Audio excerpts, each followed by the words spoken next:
वारदात को अंजाम। और इसी खबर पर और ज्यादा बातचीत के लिए हमारे साथ फोन लाइन पर जुड़ चुके हैं हमारे संवाददाता रायबरेली से अमरीश, किस तरीके से आखिरकार इस पूरे मंसूबे में कामयाब हुए दबंग? ये दिन हम बता दें, जिस तरह की ये संध्या नाम की एक महिला है, उसका जमीन का मामला था, पोखरा गांव की रहने वाली है। जमीन के बंटवारे को लेकर के कई दिनों से बवाल चल रहा था, जिसमें कि आज बवाल इतने हद तक बढ़ गया कि जो 3 लोग थे गांव के, जिन लोगों ने इसकी जमीन पे कब्जा करना चाहा, उन लोगों ने पहले तो इतना मारा कि दोनों पैर टूट गए। उसके बाद उसी मारपीट के दौरान इसकी नाक में चोट लग गई और नाक कट गई है। अब उससे गंभीर हालत में जिला अस्पताल में भर्ती कराया गया। जी अमरीश, डॉक्टरों को क्या कुछ कहना है? महिला की हालत कैसी है? क्या कुछ सुधार के लिए किस तरीके की जा रही है? डॉक्टर किस तरीके कर रहे हैं पहले? अभी फिलहाल थोड़ी देर पहले ही महिला जिला अस्पताल पहुंची है और अभी डॉक्टरों का कुछ इसके बारे में कुछ कहना नहीं है। अभी उनका कहना है कि अभी इलाज चल रहा है, कुछ देर बाद ही पता लग पाएगा कैसे क्या करना है। अमरीश, क्या जो पीड़ित है उसके परिजनों की तरफ से किसी तरीके की तहरीर दी गई है पुलिस में? जी, तहरीर दे दी गई है, 3 लोगों के खिलाफ दी गई है। पुलिस ने मामला दर्ज करके उनकी तलाश भी शुरू कर दी है। जी शुक्रिया अमरीश, हमसे बातचीत करने के लिए। तो इस वक्त की बड़ी खबर आपको बता दें रायबरेली से आ रही है। किस तरीके से दबंगों को यहाँ पर बोलबाला है उसी का नजारा देखने को मिला है रायबरेली में, जहां जमीनी विवाद में दबंगों ने वारदात को अंजाम दिया है। गंभीर हालत में महिला जिला अस्पताल में भर्ती है।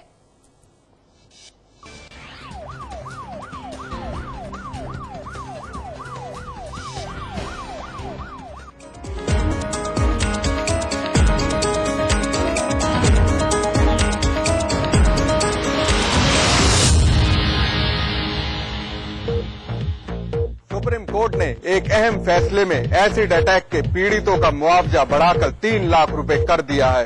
इसमें 1 लाख रुपए संबंधित राज्य सरकार को 15 दिन के भीतर देना ही होगा। देश भर में तेजाब हमले की बढ़ती वारदात के मद्देनजर सुप्रीम कोर्ट ने राज्य सरकारों को निर्देश दिया है। सुप्रीम कोर्ट के निर्देश के मुताबिक एसिड अटैक से पीड़ितों के इलाज और पुनर्वास की पूरी जिम्मेदारी राज्य सरकार की होगी। न्यायमूर्ति RM लोढ़ा और न्यायमूर्ति फकीर मोहम्मद की खंडपीठ ने तेजाब हमले की शिकार की एक याचिका की सुनवाई के दौरान ये दिशा निर्देश दिए। न्यायालय ने तेजाब हमलों की पीड़ित के लिए कम से कम 3 लाख रुपए के मुआवजे का प्रावधान करने का निर्देश भी राज्य सरकारों को दिया। खंडपीठ ने कहा कि जो राज्य सरकारें तेजाब बिक्री से संबंधित नियम कानून पहले से ही बना चुकी हैं, वे भी न्यायालय के मौजूदा दिशा निर्देशों पर अमल करेगी तथा जो राज्य सरकारें या केंद्र शासित प्रदेश इस दिशा में अभी तक कोई कदम नहीं उठा सके हैं, वे 3 महीने के भीतर अनिवार्य रूप से कायदे कानून बनाएंगे। सुप्रीम कोर्ट ने कहा कि थोक भाव में एसिड की खरीद SDM की मंजूरी मिलने के बाद ही की जा सकेगी। बहरहाल उम्मीद की जा रही है कि सुप्रीम कोर्ट के ताजा निर्देशों के बाद एसिड अटैक मामलों में कमी आएगी। सुप्रीम कोर्ट ने मेडिकल कोर्स के लिए कॉमन एंट्रेंस टेस्ट यानी NEET को समाप्त कर दिया है। सुप्रीम कोर्ट ने मेडिकल काउंसिल ऑफ इंडिया के फैसले को खारिज करते हुए कहा है कि MCI मेडिकल कोर्स के लिए कॉमन एंट्रेंस टेस्ट नहीं करा सकती। 3 जजों की बेंच की ओर से दिए गए इस फैसले पर चीफ जस्टिस अल्तमस कबीर और जस्टिस विक्रमाजीत सेन सहमत थे, तो वहीं जस्टिस अनिल दवे इसके खिलाफ थे। सुप्रीम कोर्ट के फैसले के मुताबिक निजी मेडिकल कॉलेज अपने स्तर पर प्रवेश परीक्षा कराएंगे, जबकि राज्य और केंद्र सरकार अपनी प्रवेश परीक्षा अलग से कराएंगी।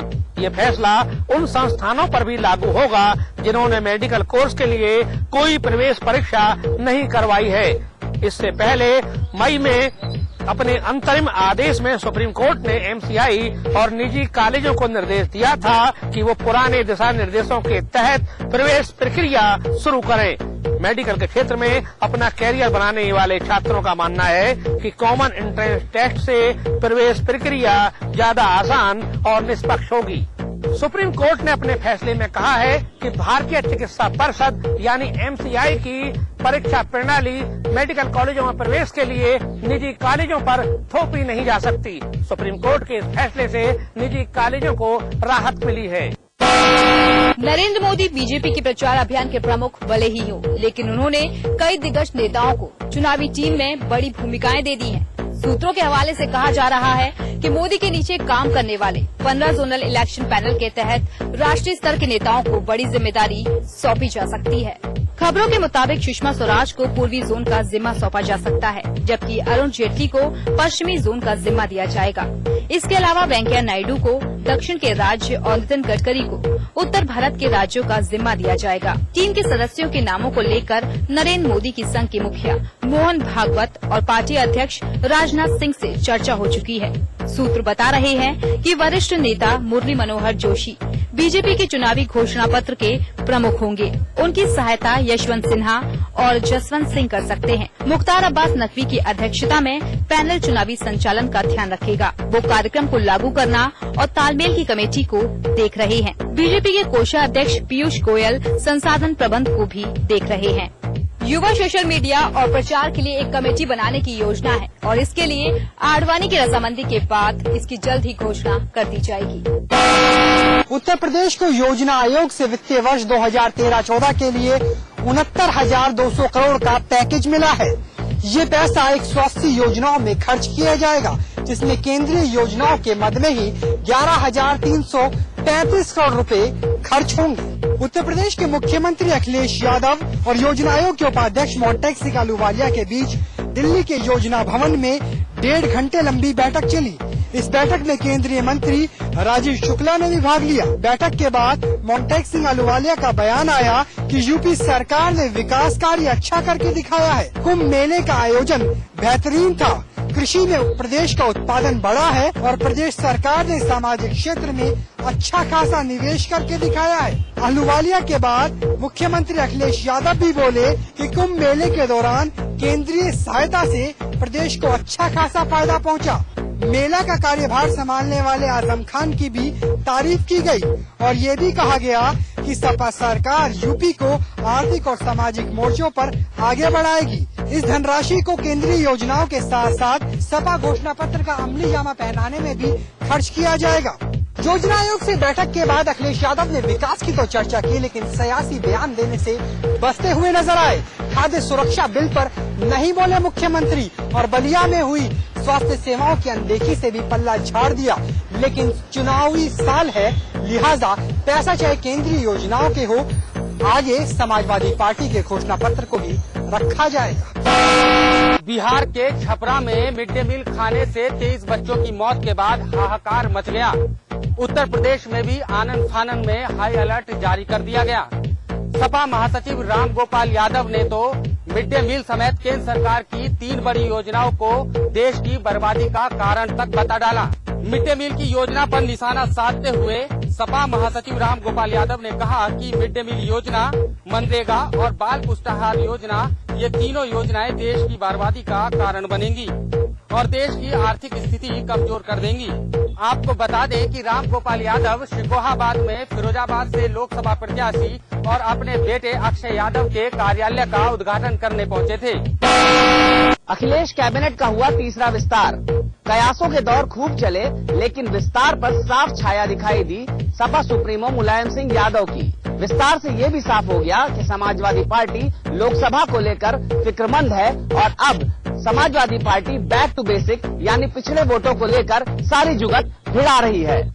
अखिलेश कैबिनेट का दूसरा विस्तार अगर अखिलेश का विस्तार था, तो तीसरा विस्तार लोकसभा के चुनाव की हसरतों का विस्तार है। उत्तर प्रदेश में ये विस्तार सिर्फ और सिर्फ लोकसभा चुनाव को लेकर किया गया। सपा आलाकमान को पता है कि बलिया में भूमिहार वोट बैंक नतीजे बदल सकते हैं। ऐसे में बलिया सीट पर भूमिहार वोट बैंक को साधने के लिए नारद राय को जगह दी गई। वहीं गाजीपुर के स्थानीय समीकरण बिगने नहीं, इसलिए कैलाश यादव को कैबिनेट मंत्री बना दिया गया। कैबिनेट विस्तार में हर मंत्री के पीछे एक कहानी है। यूपी में बेनी वर्मा की सक्रियता और अखिलेश कैबिनेट में कुर्मी जाति का कैबिनेट न होने की शिकायत राम मूर्ति वर्मा से दूर कर दी गई। ये बात और है कि शपथ लेने की हड़बड़ी में राम मूर्ति खुद को पहले राज्य मंत्री बता गए और बाद में उसे ठीक किया। इस विस्तार के कई और मायने हैं। अमेठी से पहली बार विधायक बने गायत्री प्रजापति का एक बार और प्रमोशन कर ये साफ कर दिया गया कि सपा अमेठी के किले को मजबूत करने में लगी है। ऐसे में राहुल को वॉकओवर नहीं मिलेगा, ये तय माना जा रहा है। मुख्यमंत्री के इस विस्तार को ऑपरेशन क्लीन माना जा रहा था, लेकिन गाज गिराने से लोगों के गुस्से का नुकसान न हो, इसलिए इस रणनीति को फिलहाल ड्रॉप कर दिया गया। इस विस्तार में सबसे ज्यादा निराशा बुंदेलखंड को लगी, जहां 5 विधायक होने के बाद अब तक कैबिनेट में उसे कोई प्रतिनिधित्व नहीं दिया गया है। चुनाव से पहले और अब 3 विस्तार तक बुंदेलखंड पर सरकार का दावा है कि नजर बुंदेलखंड पर है, लेकिन हर बार निराशा हाथ लगती है। शायद अखिलेश इस फॉर्मूले पर चल रहे हैं कि सब कुछ तुम्हारा है पर छूना मत कुछ। बहरहाल इस विस्तार से ये साफ है कि उत्तर प्रदेश में ये विस्तार लोकसभा चुनाव की हसरतों का विस्तार था। हड़बड़ी में मंत्री जी ने कर दी गड़बड़ी। अखिलेश कैबिनेट के तीसरे विस्तार के दौरान कैबिनेट मंत्री राम मूर्ति वर्मा ने राज्य मंत्री के तौर पर शपथ ले ली। मौका था अखिलेश कैबिनेट के तीसरे विस्तार का। राज्य मंत्री से कैबिनेट मंत्री बनाए गए राम मूर्ति वर्मा ने ऐसी गड़बड़ी कर दी जिससे उन्हें दोबारा शपथ लेनी पड़ सकती है। वर्मा ने पद की शपथ लेते हुए उत्तर प्रदेश राज्य के मंत्री के बजाय उत्तर प्रदेश के राज्य मंत्री का कर शपथ ली। ऐसे में संविधान विशेषज्ञ मानते हैं कि उन्हें कैबिनेट मंत्री फिलहाल नहीं माना जा सकता और उसके लिए उन्हें दोबारा शपथ लेनी होगी।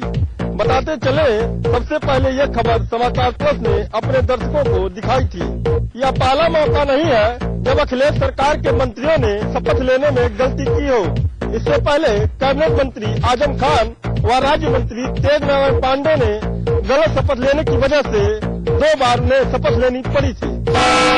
यूपी में भी है मिड डे मील का हाल बुरा। लखनऊ के प्राथमिक विद्यालय नरही में समाचार प्लस को क्लासों में मिली शराब की बोतलें। बच्चों ने कहा खाने में मिलता है कंकड़ और कीड़े।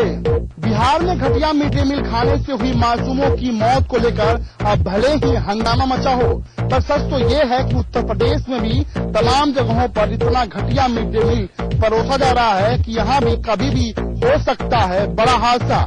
समाचार प्लस में जब यूपी के सरकारी प्राइमरी स्कूलों में मिड डे मील की हकीकत जाननी चाहिए तो चौंकाने वाली तस्वीरें सामने आई। इतना ही नहीं, राजधानी लखनऊ के नरही में मौजूद प्राथमिक विद्यालय में जो तस्वीरें हमें देखने को मिली वो हैरान और परेशान करने वाली थी। बेसिक शिक्षा, बाल विकास एवं पुष्टाहार मंत्री के अलावा मुख्यमंत्री अखिलेश यादव के आवास से चंद कदमों की दूरी पर स्थित है ये स्कूल। समाचार प्लस की टीम जब मौके पर पहुंची तो समय से पहले ही टीचर जा चुके थे। स्कूल बीटीसी की ट्रेनिंग कर रहे छात्रों के हवाले था। स्कूल में मिड डे मील का खाना नहीं बनता है, मंगाया जाता है। खाने में कीड़े और कंकड़ मिलना आम बात है। क्लास में ताले जड़े थे, वहाँ शराब और बियर के अलावा देसी दारू की बोतलें पड़ी थीं। बच्चों का आरोप है कि खाना इस कदर गंदा और कंकड़ से पटा होता है कि वो खाते ही नहीं हैं। ये हकीकत किसी 1 या 2 स्कूलों की नहीं है, बल्कि ऐसी तस्वीरें पूरे प्रदेश की हैं। लेकिन सरकार और सरकारी मशीनरी आंखें मुदे बैठी है।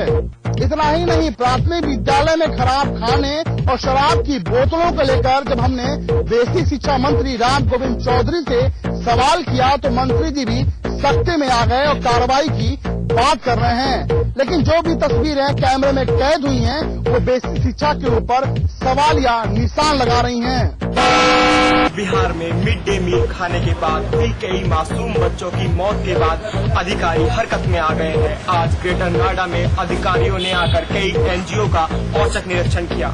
शुरुआत में ग्राम प्रधानों को मिड डे मील की जिम्मेदारी सौंपी गई थी, लेकिन धांधली से यह जिम्मेदारी एनजीओ को सौंप दी गई। ग्रेटर नोएडा के दादरी में एक अध्यापक के कहने पर फूड विभाग के अधिकारियों ने दादरी के 3 एनजीओ का औचक निरीक्षण किया और साथ ही खाने की गुणवत्ता की जांच के लिए सैंपल भी लिए, जिनको जांच के लिए लैब भेज दिया गया है। अधिकारियों का कहना है कि अगर जांच में कुछ गड़बड़ी पाई जाती है तो एनजीओ के खिलाफ उचित कार्रवाई की जाएगी। गौरतलब है कि हमेशा से एक बड़ी दुर्घटना के बाद ही अधिकारी सख्ते में आते हैं। अगर यही जांच पहले से समय समय पर की जाती तो शायद आज वो मासूम बच्चे अपने परिवार के साथ हंसी खुशी खेल रहे होते। रायबरेली के लखन गांव प्राथमिक विद्यालय में गैस सिलेंडर का पाइप फटने से मिड डे मील बनाते हुए 2 महिला रसोइया झुलस गयीं। रायबरेली जिले में सरेनी थाना क्षेत्र के लखन गांव में स्थित प्राथमिक विद्यालय में उस समय अफरा तफरी मच गई जब स्कूल की पूनम और गीता नाम की रसोइया मिड डे मील का खाना बना रही थी। तभी अचानक गैस चूल्हे में लगी पाइप फट गई और आग लग गई। किसी तरह से स्कूल में मौजूद टीचरों और बच्चों ने मिट्टी फेंक कर आग को बुझाया, लेकिन तब तक रसोई के अंदर मौजूद गीता और पूनम के हाथ और पैर झुलस गए। सोनिया गांधी के संसदीय क्षेत्र रायबरेली में प्राथमिक विद्यालय में हुई इस घटना ने सुरक्षा मानकों की पोल खोल कर रख दी है।